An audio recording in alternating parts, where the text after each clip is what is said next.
Hello and welcome to SDR education. बात करेंगे नए टॉपिक के बारे में, that is fallacy of division. बहुत बार आपने सुना होगा कि राजा महाराजा जो है वो सारे के सारे ऐशो आराम में जो है वो लगे रहते थे। पॉलिटिशियन जो है वो सारे के सारे फ्रॉड होते हैं, करप्ट होते हैं। बहुत सी ऐसी चीजें जिसमें एक पूरी कैटेगरी को एक साथ ले लिया जाता है, जबकि हमको पता है कि यहाँ पे कुछ ऐसे लोग जरूर होंगे जो कि ईमानदार भी हो सकते हैं, जो कि उस पूरी कैटेगरी से बिलोंग ना करते हो।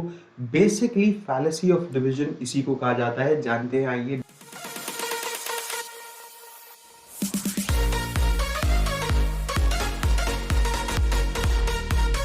अकेडमी पे पढ़ना चाहते हैं तो आप लोग SGRYT कोड के थ्रू मेरे प्लस कोर्सेज में एनरोल कर सकते हैं और आपको 10% डिस्काउंट मिल जाएगा और सारा का सारा जो फ्री कंटेंट है वो अनलॉक कर सकते हैं 9 फरवरी से।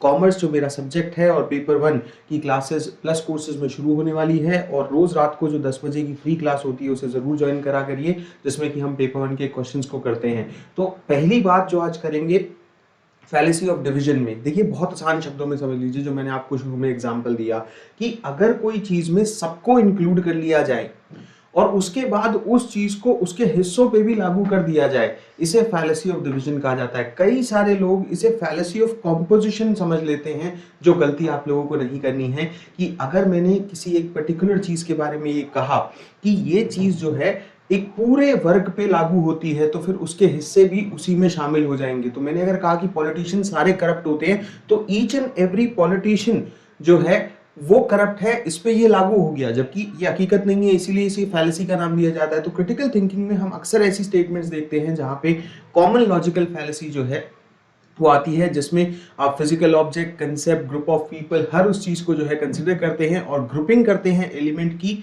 ऑफ द होल टुगेदर, एक साथ पूरे की, और अज्यूम करते हैं कि हर पीस जो है वो ऑटोमेटिकली उसमें वो सर्टेन एट्रीब्यूट होगा।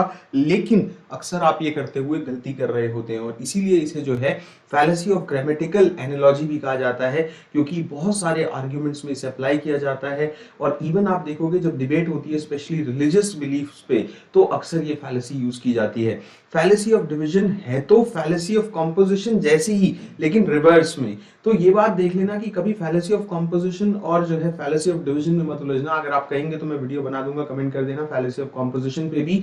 और ये फैलेसी इन्वॉल्व करती है कि आप एट्रीब्यूट ले रहे हैं ऑफ द होल और द क्लास, पूरी क्लास का, अज्यूम करते हुए कि ये उसके हर पार्ट ऑफ द मेंबर पे भी ट्रू होगा। ये कहती है फैलेसी ऑफ डिवीजन। तो एग्जांपल में देखिए, जैसे मैं मान लूं कि भाई यूएस जो है बहुत रिच कंट्री है पूरी दुनिया में, तो देयरफॉर हर इंसान जो यूएस में रहता होगा वो भी रिच होगा और वो भी बहुत अच्छे से रहता होगा। हम समझते हैं ना कि ये चीज गलत है, लेकिन आपने पूरे होल के बारे में एक पिक्चर बनाई एंड देन ये सोच लिया कि पार्ट्स भी उसी में इंक्लूड जो है वो होते होंगे।